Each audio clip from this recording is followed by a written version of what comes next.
पति के एक्सीडेंट के बाद मैं काफी अकेली पड़ गई थी। वो पूरा दिन एक कमरे में ही पड़े रहते थे और ढंग से चल भी नहीं पाते थे। ऐसे में मेरी जिंदगी एक वीरान रेगिस्तान बन चुकी थी, जहां सदियों से बारिश नहीं हुई थी। एक दिन मेरे एक रिश्तेदार का बेटा चिराग हमारे घर रहने आया। उसके आने से मुझे भी अच्छा लग रहा था और मेरा मन भी लगा रहता था। मैं बच्चा समझकर उसे अपने पास ही लिटा लेती थी, पर एक दिन उसने रेगिस्तान में बरसात कर दी। और हेलो दोस्तों, आज की इस रोमांचक कहानी में आप सबका स्वागत है। मेरा नाम शिखा है। 1 महीने पहले मेरे पति राजन का एक्सीडेंट हो गया था और उस एक्सीडेंट में उन्हें काफी गंभीर चोटें आई थीं। पति की चोट के बाद मैं एकदम अकेली पड़ गई थी। वह पूरा दिन एक कमरे में ही पड़े रहते थे और चलने फिरने में भी असमर्थ थे। एक दिन मैं घर में बैठी थी, तभी दरवाजे की घंटी बजी तो मैंने दौड़कर दरवाजा खोला। मेरे सामने लगभग 18 से 20 साल का एक नवयुवक खड़ा था। उसने वहीं खड़े खड़े दरवाजे के बाहर से ही अपना परिचय दिया।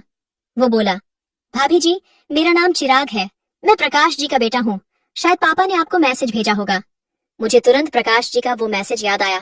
मैंने उससे कहा, हाँ आओ, अंदर आ जाओ। और इतना कहकर मैंने दरवाजे पर जगह बना दी। चिराग संकोच करता हुआ अंदर आ गया। वो बोला, भाभी जी, मैं आज ही यहाँ आया हूँ। आपको तकरीबन 8 साल पहले देखा था, तब मैं स्कूल में पढ़ रहा था। आपकी शादी का कार्ड हमारे घर आया था, तब मेरे हाई स्कूल के एग्जाम थे, इसलिए आपके विवाह में शामिल नहीं हो पाया था। मैं यहाँ कॉलेज की पढ़ाई के लिए आया हूँ और ये लीजिए, पापा ने यह सामान आपके लिए भेजा है। और इतना कहकर उसने मुझे एक बैग पकड़ा दिया। बैग से बगीचे के ताजा फलों, सब्जियों और अचार वगैरह की बड़ी ही अच्छी खुशबू आ रही थी। मैंने खूब खुशी से आभार जताकर बैग ले लिया और उसको चाय नाश्ता वगैरह दिया। इसी बीच मैंने जोर देकर उससे कहा, तुम यहीं पर रहो। मैं तुम्हारे पापा को कह चुकी हूँ कि तुम्हें सब कुछ तैयार मिल जाएगा, तुम बस अपनी पढ़ाई लिखाई पर ध्यान देना। चिराग यह सुनकर बस एक बार में ही मान गया, मानो इसी बात को सुनने के लिए बेचैन था। वह उठा और जल्दी से अपना सारा सामान जो उसने बाहर रखा था झट से अंदर ले आया। उस पूरा दिन चिराग बस अपना कमरा ठीक करता रहा। कुछ ही देर बाद वह यहाँ अपनापन महसूस करने लगा था, मगर उसका दिल यहाँ इतनी जल्दी लग जाएगा ये मैंने सोचा ही नहीं था। अगले दिन चिराग को मैंने अपने पति राजन से मिलवाया। चिराग ये सोचकर हैरान रह गया कि कमाल है, कल दोपहर से रात तक इनकी कोई आवाज तक सुनाई नहीं दी। इस घर में भाभी के अलावा कोई और इंसान भी रहता है, ये मुझे महसूस तक नहीं हुआ। मैंने चिराग की सोच में सावधान डालते हुए कहा, दरअसल बात यह है कि इनका एक गंभीर एक्सीडेंट हुआ था और तब से ये बेड पर ही पड़े रहते हैं। ये दिन भर तो सोते रहते हैं और रात भर जागते रहते हैं, मगर कल शायद ज्यादा दवाइयों की वजह से वो दिन भर और रात भर सोते ही रहे। दिन कुछ ऐसे ही गुजर रहे थे। मैं चिराग के आने से बहुत खुश थी। 2 लोगों के इस सुनसान घर में कुछ रौनक सी आ गई थी। चिराग स्वभाव का काफी अच्छा था और मेरा बहुत ख्याल रखने लगा था। एक रोज की बात है कि मैं किचन में काम कर रही थी और गाने गुनगुना रही थी। तभी चिराग रसोई में आकर मेरा हाथ बटाने लगा। मैं हंसकर बोली, चिराग, तुम अभी बच्चे हो, तुम्हारा काम है पढ़ना और सिर्फ पढ़ना, तुम ये सब काम मत करो। जवाब में उसने कहा, हाँ भाभी, पढ़ना तो मेरा काम जरूर है, मगर मैं इतना भी बच्चा नहीं हूँ, मैं पूरे 20 साल का हूँ। मैंने आश्चर्य से चिराग की ओर देखा तो वो बोला, हाँ भाभी, मैं अब कॉलेज में पढ़ता हूँ, अब मैं बच्चा नहीं रह गया। ये सुनकर मैं बिल्कुल चुप हो गई। एक दिन बातों ही बातों में चिराग मुझसे मेरे पति राजन के बारे में पूछने लगा कि उनको क्या हो गया था, ये एक्सीडेंट कब और कैसे हुआ था। मैंने उदास होकर कहा, पहले वे बिल्कुल फिट थे और हमारा सारा कारोबार वो अकेले ही देख रहे थे। सब अच्छा चल रहा था और हम हंसी खुशी एक साथ रह रहे थे। फिर एक दिन कुछ ऐसा हुआ कि जब वो कारखाने से वापस घर लौट रहे थे तो रास्ते में उनका एक्सीडेंट हो गया। उस एक्सीडेंट के बाद से हमारी जिंदगी और घर के हालात दोनों ही बदल गए। उनको पैरों पर काफी चोटें आई थीं, सब इलाज करा लिया है, पर वो अभी भी ढंग से चल नहीं पाते हैं। फिलहाल तो उन्हें 2 कदम चलने में भी पूरे 10 मिनट लगते हैं, इसलिए वो ज्यादातर अपने कमरे में ही रहते हैं। सप्ताह में 3 दिन फिजियोथेरेपी कराने वाला आता है और बाकी समय में वो फिल्में देखते हैं और किताबें पढ़ते हैं। डॉक्टर ने कहा है कि समय लगेगा, पर वो धीरे धीरे ठीक हो जाएंगे और आराम से चलने लगेंगे। चिराग ने यह सुनकर उनकी तरफ देखा। वह जानता था कि हमारी शादी को मुश्किल से 5 साल ही हुए होंगे। वो बोला, भाभी जी, आपकी शादी को तकरीबन 5 साल ही हुए हैं ना? मैं बोली, हाँ, 5 साल हो गए हैं। वो बोला, मुझे भी याद है भाभी, उस समय मेरे 10वीं के पेपर चल रहे थे और इसीलिए मैं आपसे मिल भी नहीं पाया था। मैं शायद 6वीं में पढ़ता था, तब मैंने एक बार आपको देखा था। आप पापा के पास कुछ किताबें लेकर आई थी। मैंने कहा, हाँ हाँ। तब तुम्हारे पापा मेरे गणित के शिक्षक थे और मैं उनको किताबें लौटाने आई थी, क्योंकि इसके बाद मैं दूसरे स्कूल में जाने लगी थी। दिन गुजरते रहे और चिराग को हमारे यहाँ रहते 4 महीने हो गए थे। चिराग लड़कपन के ऊबर खाबड़ रास्ते पर ही चल रहा था, लेकिन वो यह साफ समझ गया था कि हम दोनों पति पत्नी की खामोश जिंदगी में फिजियोथेरेपिस्ट के अलावा वही है जो थोड़ा बहुत संगीत की सुर, लय और ताल पैदा कर रहा था। चिराग मुझसे नजकीदियां बढ़ाने की लगातार कोशिश कर रहा था और मुझे भी इतने दिनों से कोई सुख नहीं मिला था, तो मैं भी उसकी तरफ खींची चली जा रही थी। हम दोनों काम से फ्री होने के बाद काफी समय एक दूसरे के साथ बिताया करते थे, साथ बैठ के खाना खाया करते थे और धीरे धीरे करीब भी होते जा रहे थे। मैं अब उससे प्यार करने लगी थी और मुझे पता था कि वो भी मुझसे प्यार करने लगा है, क्योंकि अब हमारे बीच का रिश्ता परवान चढ़ता जा रहा था। दिन गुजरते जा रहे थे और हमारे बीच की दूरियां घटती जा रही थीं।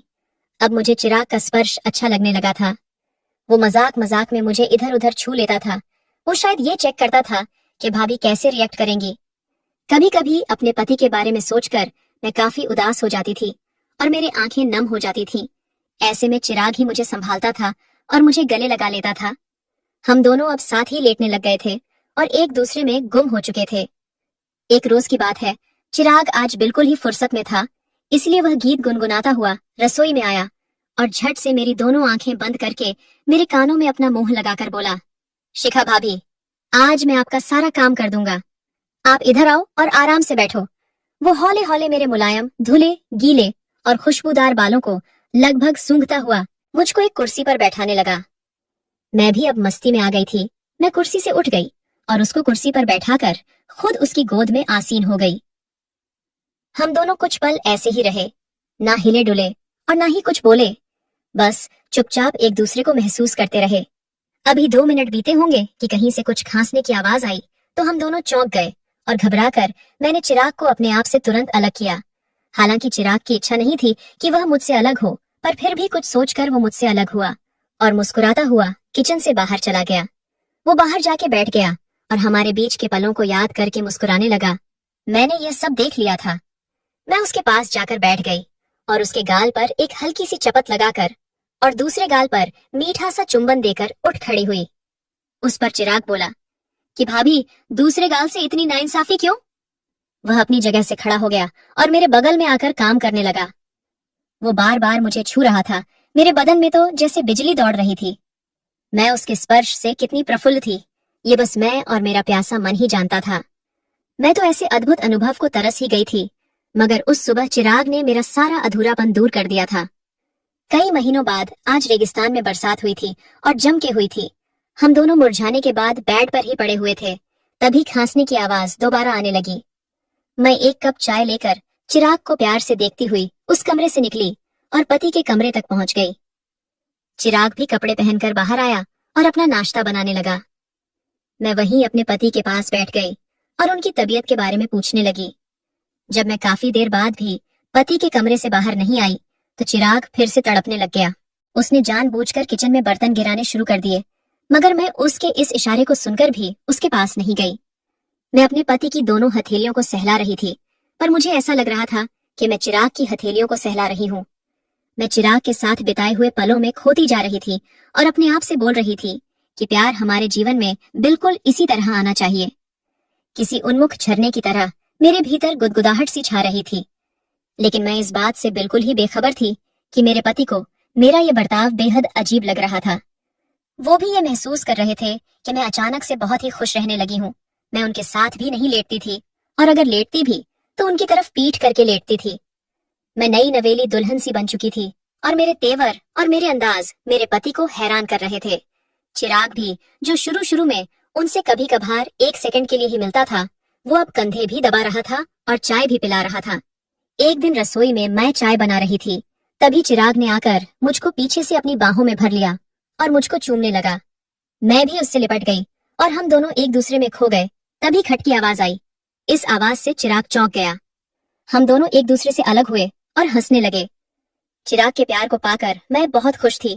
पहले जो मुझे अपनी जिंदगी एक बोझ सी लगती थी, आज वही जिंदगी मुझको फूल सी, बादलों सी और रुई के फाहे सी लग रही थी। मैं चिराग के यहाँ आने को कुदरत के किसी करिश्मे की तरह मान चुकी थी। चिराग को यहाँ आए 1 साल पूरा होने जा रहा था और मैं उससे मिलकर निखर सी गई थी। अब हमारा पूरा जीवन मस्ती से सराबोर हो चुका था। कमेंट करके जरूर बताइएगा कि आपको ये कहानी कैसी लगी। अगर आपको ये कहानी पसंद आई हो तो इसे लाइक करें और अपने दोस्तों के साथ भी शेयर करें। आगे भी ऐसी रोमांचक कहानियों के लिए हमारे चैनल को सब्सक्राइब करें और बेल आइकन दबाना ना